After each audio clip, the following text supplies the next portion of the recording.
לוותר על השיעור ולדבר על החיים. יאללה, שיח חופשי. מה לקחתם מהשנה הזאת?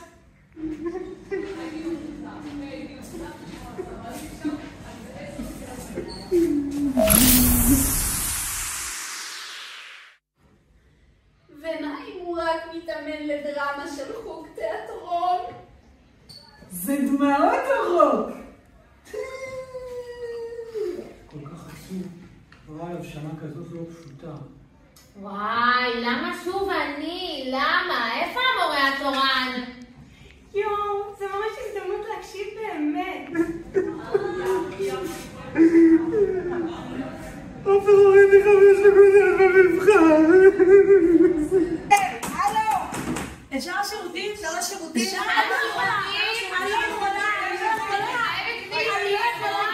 אני ביקשת שוקולד, אני לא יכולה. ממש ממש לא, הם עושים על תרגיל בריחה. אוי לא, אולי אחד מהם באמת חולה?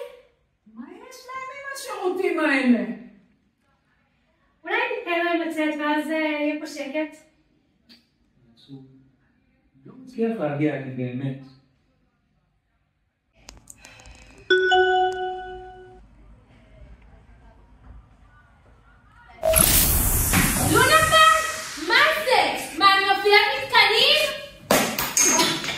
רכבת הרים עם 35 ילדים אחרי שוקו וחמגשית? אוי, לא. ומה אם באמת הם לא יענו? ואם הם יתלוננו כל הטיול? זה עצוב. פעם ילדים היו שמחים אפילו בטיול לבית קברות. מצפה רמון זה קסם, מדבר, גיבוש, שקיעה זה מושלם.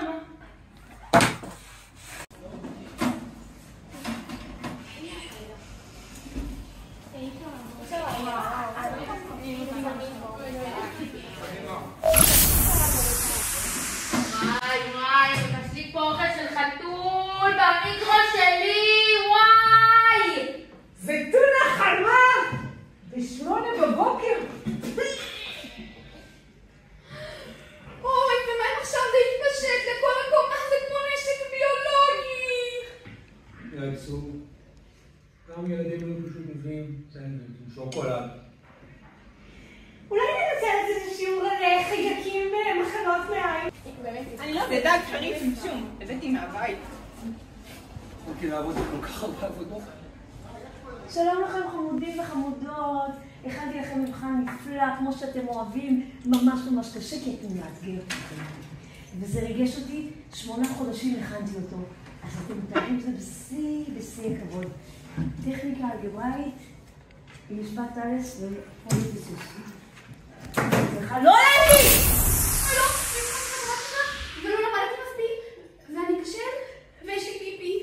אבל גם אם אני אקשה, זה יהיה בסדר, כי זו הזדמנות לצמוח ולהתאמן וללמוד ולהתגבר על מכשולים. יאללה, למה אני צריכה את המתמטיקה הזאת? פונקציה, לא פונקציה.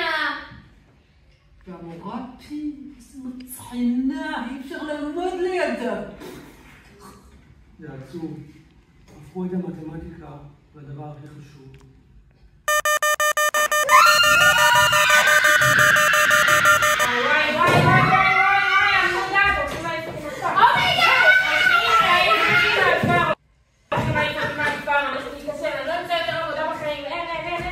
ההורים שלי יכעסו עליי, המורה שלי תכעס עליי, אין, חלק עליי, המורה.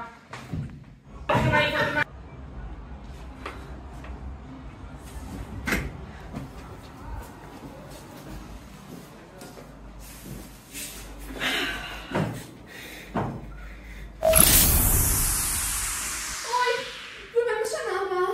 תהיי עוד יותר סוערת? יואו, אם יתחילו שאלות על השירותים, אני פורשת, עכשיו אני פורשת. זה עצוב. איפה התלמידים של השנה? היה לנו חיבור. אני מקווה שאין עוד את זה שמכין טוסט עם טונה בשיעור הראשון. הם יגדלו, הם יפיעו, יהיה כיף. המורה, איפה השירותים? אפשר להתפרוע?